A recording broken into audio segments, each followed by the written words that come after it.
Good morning, everybody. Welcome back to the channel. I am AmalgamAsh, and today I wanted to do something either very boring or extremely exciting. I wanted to read the release notes for version 1.0.2 of rpginabox.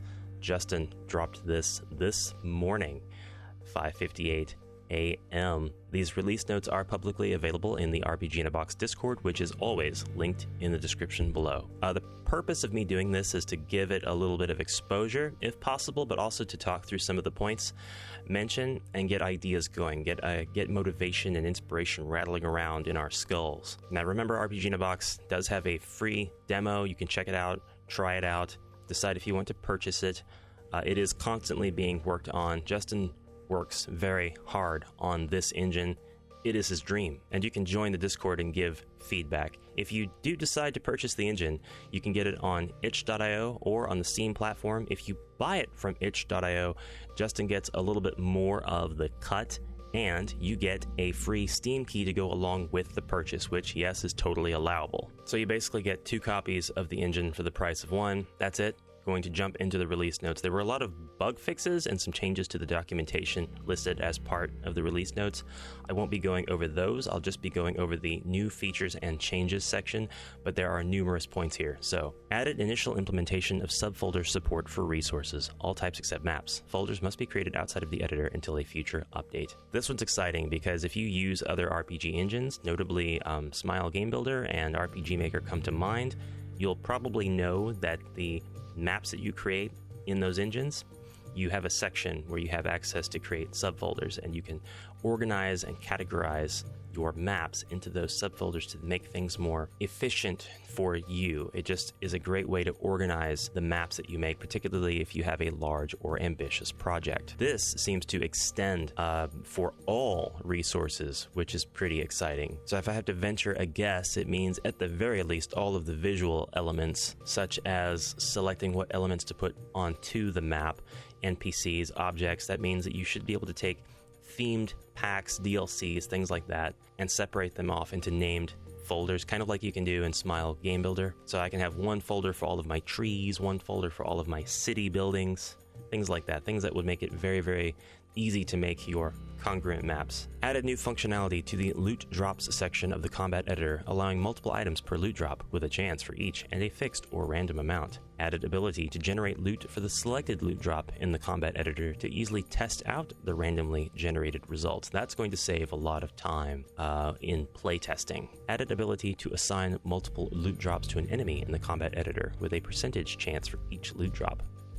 So these are exciting pieces of update, because the game that I'm making takes a lot of inspiration from Final Fantasy XIV and probably MMOs in general, in that I want to have a lot of enemies that have a chance of dropping sometimes rare loot, sometimes common loot, and sometimes no loot at all. This can be done in a lot of RPG engines, so some of it is a bit basic, some of it has probably been asked for quite a while, but it's wonderful to read about it being in here and extensible enough to give you a lot of control over what you want your enemies to drop. Added initial version of character stats section to the stats editor, which includes a list of the built-in stats and box-side examples. Added ability to define custom stats for characters in the stats editor. Added ability to define maximum values for both custom stats and any applicable built-in stats in the stats editor. And added ability to increase custom stats when characters level up by specifying increased values in the leveling section of the stats editor.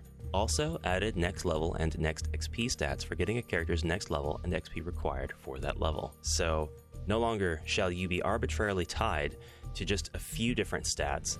This is going all out, giving you access to create your own stats. This is useful to me for a lot of reasons. This opens up the functionality for a lot of different use cases. You can now have social stats, just like in Persona 5. You can now have crafting stats for all of the different tools or professions you may wish to include in your game that have to do with crafting. You can now have gathering stats, so that when you send your players out to gather trees versus when they go fishing versus when they mine rocks, all of these things will be tied to different stats. You can include the standard 6 to 8 Dungeons and Dragons stats like Whis, Con, Dex, and you can come up with your own. And it looks like we have control over how much those go up when you level up. Added ability to define custom equipment slot configurations in the stats editor. Custom equipment slot configurations, plural. This is extremely exciting for me. Custom equipment allows us to have characters with different categories of equipment, different equipment slots, hopefully. And if it is what I think it is, we'll be able to make games where you can add all kinds of equipment slots to your player character or characters. I know the example that I'm thinking of has your main arm and then your offhand, and this could mean like sword, shield, it could mean wand, lantern, a slot for your backpack, so that maybe something like inventory space changes depending on what backpack you have equipped, like in Outward. Your armor for your head, arms, legs, chest, feet. Any jewelry you might wish to equip, rings, earrings, necklace. Very, very cool stuff. Added status effects section to the stats editor with initial options for stat buff and stat debuff for future functionality. More options coming soon. And I'm excited for those options because having control over the status effects in your game, that's very exciting for me, because having status effects, access to that in your game, that's one of the ways that you can introduce all kinds of new mechanics into your combat. Just for example, any MMORPG, Final Fantasy XIV, there are a ton of status effects. There are a ton of debuffs that the enemy can apply to you and vice versa. Some of them are timed. They've only got like 18 seconds that they're up, and then over those 18 seconds they're doing damage over time, or they're making the enemy more susceptible to certain types of attacks. But it's really exciting to have access to that sort of functionality. So if that's what it means, then that's exciting stuff coming soon. Added currency section to the stats editor with initial options for changing the base currency, name, and image, and adding custom currencies for future functionality. And added currency option to the item editor for specifying the associated currency for the item's cost for future shop item slot functionality. That's really cool. So most RPGs have like a casino where you can go earn tokens, and you can't spend these tokens outside of the casino. You can only spend them on the games, the prize counter, and the different things you can do inside of the casino. And you also can't bring real money from outside and use it on the machines and the like in the casino. You can only exchange it to purchase tokens. And usually you can't go the other way. Whatever tokens you win in the casino, you're doing that to get the collectible items. You can't sell your tokens to the counter or anything like that. But in other games, there are also different areas. This is not seen very often, mind you, where you have currency in Area A that you can't spend in Area B. Different economies with their own currencies. Having currencies that are specified in the editor is a great foundation for people to make games that have more of an economic theme to them. Really, really cool. And having the option to specify an associated currency for an item's cost means that you could do things like buy items in one area, bring them to another area, and sell them for a different amount, a different kind of currency. And then you might be able to work out how to use that to your advantage as a player with taking currencies and trading them for items. It could be a very, very economic-based mechanic or based system. That's awesome. I can't wait to make my Spice and Wolf fan game now. Added tool item changes global event script that's triggered when the player's active tool changes. That could be very, very important because you at the very least you could add a script that's like, hey, you changed to the pickaxe, or hey, you changed to the sword, the long sword, whenever somebody changes their equipment. But what I would do is, and I got to reference Final Fantasy XIV again, when you change your main arm in Final Fantasy XIV, it changes your class. That is essentially how you change your class or your job. You have different main arms in your inventory, and you have a button in your character screen that allows you to equip the recommended gear out of all of the gear that you have in your inventory for that class, because not all classes are going to use the same gear. Mages are going to use gear that has high stats for magic use and magic defense. Healers are going to use the same thing, but with stats that are high in things like piety, things that support healing for the party. And of course, your tank and your DPS roles will have different equipment restrictions and requirements as well. Changing your item and then having a script associated to automatically equip different things to your character whenever you change into that item is the idea that I would have in utilizing this feature, which is really, really cool.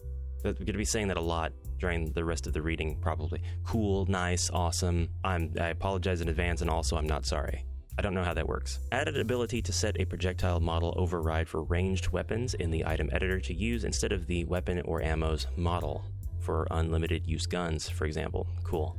Added ability to pack an image into a widget so it can be used in other projects without needing the source image file. Okay. Added ability to change the colors of progress bars in the widget editor. Nice. Filled color, background color, and border colors.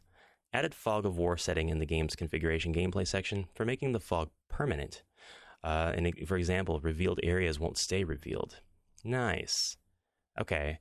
So could be a situation where it's like a survival game and you're essentially using the fog of war functionality as your sort of element of spookiness to create tension for your game, or you are creating a level system when you go back to that environment, that map, because you might like the player to replay it.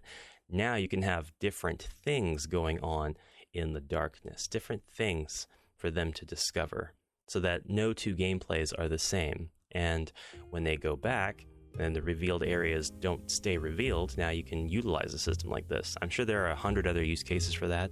So let your imaginations take off. Updated the lighting preset functionality to store the map's background color so it will change along with the lighting. That's awesome. That means you can have a day and night cycle in the editor. No additional plugins needed. No having to do a crazy amount of eventing to get it to work. It's just going to be here. Major kudos to Justin for that. Updated new resources dialog to properly check for invalid characters. Updated predefined animation names dialog to include spawn for titles and objects and revive for characters. Good. So we're getting more terms added to our predefined animation names. Updated the slot ID dropdown on element properties panel for equipment slots to allow selection of slots from custom equipment slot configurations. Very nice. Updated default inventory widget to include an icon and text label that displays the player's currency amount. Nice. Updated set entity scripting function to support tool item triggers by using the item's ID as the trigger. So just reading that feels like to me it's facilitating easier eventing when you want to make a game where you have various tools to use on various map elements like objects such as nodes for mining, using an axe on a tree, using a pickaxe on a rock, for example, using a key for a door if you're of the more adventurous type. Updated set character name scripting function to allow entity references like the player, in addition to entity IDs. Updated maximum timer value of enemy spawns in the combat editor to allow up to 3,600 seconds, that's 1 hour. In other words, how often an enemy can potentially spawn. So that's really cool. I like that. I would almost want to see that extended times 24 so we could have an enemy spawning once per day. If I have access to the real world clock, then I might like to have, a 7 a.m. troll, just a really rare enemy that only spawns once a day. But as is, that's a really cool feature. Updated combat editor to have loot drops, random encounters, and enemy spawns sections expanded by default. Updated combat editor and stats editor to create backups of the combat JSON and stats JSON files when saving.